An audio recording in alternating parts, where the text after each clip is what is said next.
It was my first year of university. I had just finished unpacking all of my stuff into my room, and my family had just left.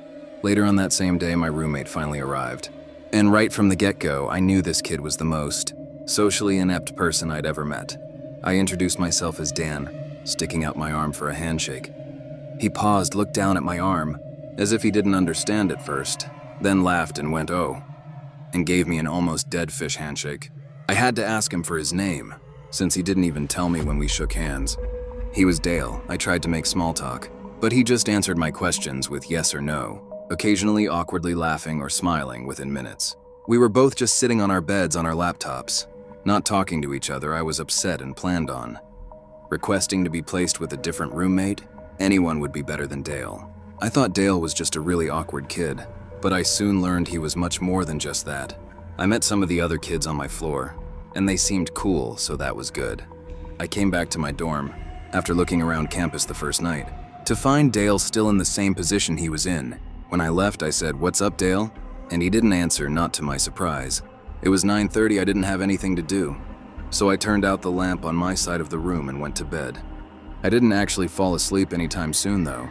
Dale was on his laptop until 3 in the morning. When he finally closed his laptop, I fell asleep pretty quickly. But I woke up within the hour.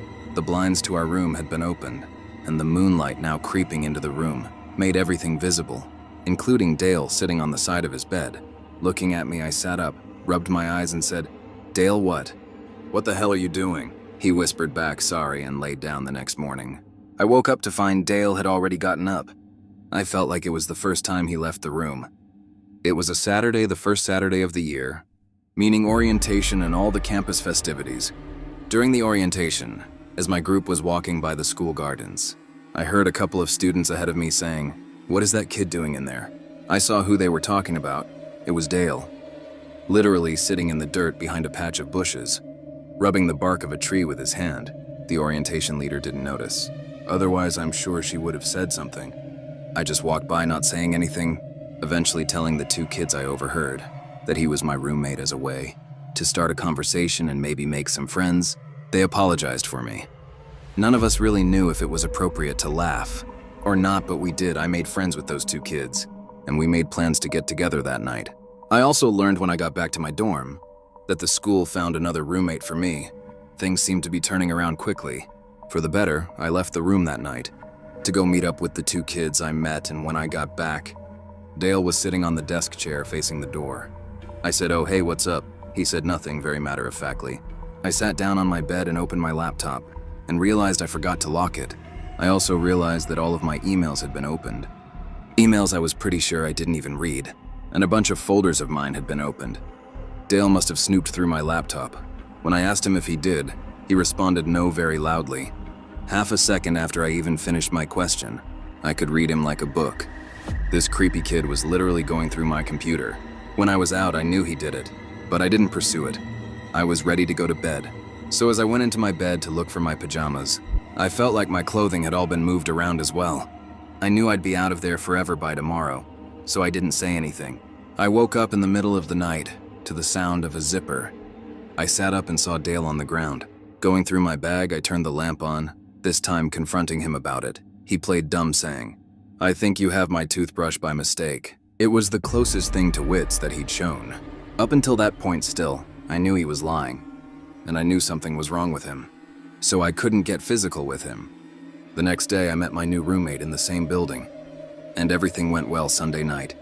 After having a decent conversation with my roommate, who was no social butterfly but was miles better than Dale, we both turned off our lights and went to bed. For the 3rd night in a row, I woke up at some off hour of the night to a strange noise. It was a weird clicking noise.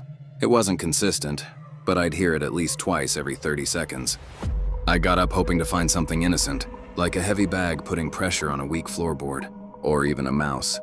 But as I scoped out the room, I realized the sound was actually coming from the other side of the door. The nightlight in the common area was always on, so when I looked through the peephole, I was able to see the scalp of the person standing on the other side of our door. They were looking down, so I couldn't see their face. But now that I was paying attention, I realized the tiny, clicking noises were actually coming from the doorknob. I was sure the person was trying to unlock the door. I dialed the number for the campus police department, and they showed up in under 5 minutes to the common room, and only then did I feel it was safe to open the door. I found the officers to have Dale in cuffs. I had a feeling it was him.